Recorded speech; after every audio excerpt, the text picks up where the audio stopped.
दोस्तों, आपने पिछली कहानी जरूर सुनी होगी कैसे एक बेटे ने अपनी माँ को अमेरिका लेकर जाने की बात कहकर घर बेच दिया और उसे एयरपोर्ट के बाहर ही छोड़कर अमेरिका चला गया। तो आइए आज एक दूसरे बेटे की कहानी सुनते हैं। बहू ने बेटे को कैसे अपने वश में किया।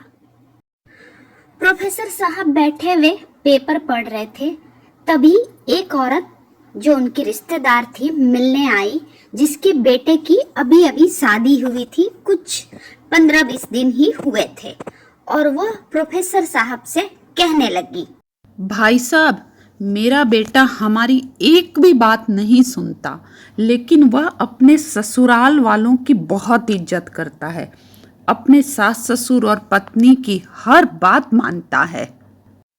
ऐसा लगता है जैसे मेरी बहू और उसके मायके वालों ने मेरे बेटे पर जादू टोना करके उसे अपने ही वश में कर लिया है। प्रोफेसर साहब को औरत की बात सुनकर बहुत ही गुस्सा आया, लेकिन वह खामोश रहे और पूछने लगे, तुम्हारे बेटे के कमरे में जो बेड है वह किसका है? औरत कहने लगी, जी, वह मेरे बहू दहेज में लाई थी। फिर प्रोफेसर ने पूछा, और जो वो सोफा रखा है वह? जी, वह भी बहू दहेज में ही लाई थी।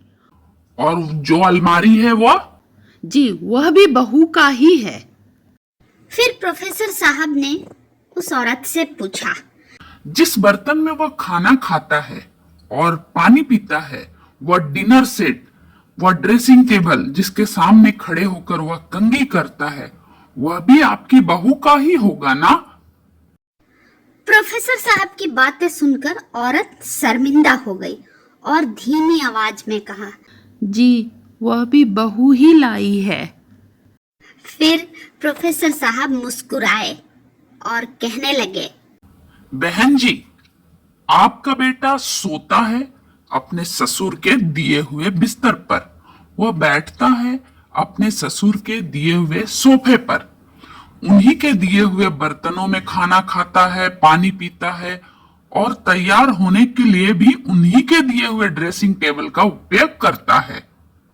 इसका मतलब आपका बेटा तो नमक हलाली कर रहा है, क्योंकि वास्तविकता में आपने इन सारी चीजों के बदले में अपने बेटों को उनके पास गिरवी दे दिया है, या ऐसा कहूं कि बेच दिया है।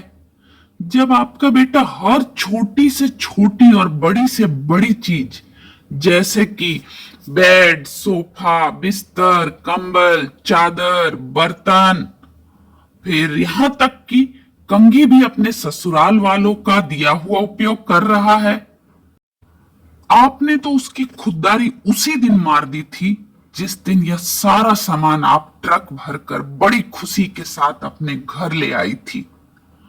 तो फिर जब आपका बेटा अपने ससुराल वालों की नमक हलाली कर रहा है, तो इससे आपको कोई तकलीफ नहीं होनी चाहिए। और यह जादू टोना वाली बात तो भूल ही जाओ। अगर बेटा पैदा कर लिया, शादी के लिए लड़की भी ढूंढ ली, तो सामान भी खुद ही बनाते, कम से कम उसे दूसरों के नमक हलाल तो नहीं करनी पड़ती, और उसकी खुददारी तो जिंदा रहती। दूसरों के सामान पर मजे करने वाले से आप कौन सी वफादारी और गैरत की उम्मीद लगा रही हो बहन? प्रोफेसर के शब्द थे या पिघला हुआ शीशा। ऐसा लग रहा था कि वह समाज के हर दहेजखोर आदमी के मुंह पर तमाचा मार रहे हों। मुझे जीवन में पहली बार दहेज एक लानत का सही अर्थ समझ में आया। हम सबको मिलकर यह प्रतिज्ञा लेनी चाहिए, या हमारे बच्चों और आने वाली पीढ़ियों को दहेज के बदले नहीं बेचेंगे, और ना ही अपने बच्चों की खुददारी का सौदा एक ट्रक भरकर सामान के साथ करेंगे। तो दोस्तों, दहेज के नाम पर हमें ना तो लड़का खरीदना है, ना लड़का बेचना है। तो आपके पास भी ऐसी कोई कहानी होगी तो आपके फोटो के साथ दिए गए ईमेल आईडी पर आप जरूर शेयर करें। उसे हम आपके नाम और फोटो के साथ पब्लिश करेंगे। दोस्तों, अगर आप नए हैं तो ऐसे ही रोचक और ज्ञानवर्धक कहानियों के लिए लाइक सब्सक्राइब जरूर करें और बेल बटन हिट करना ना भूलें।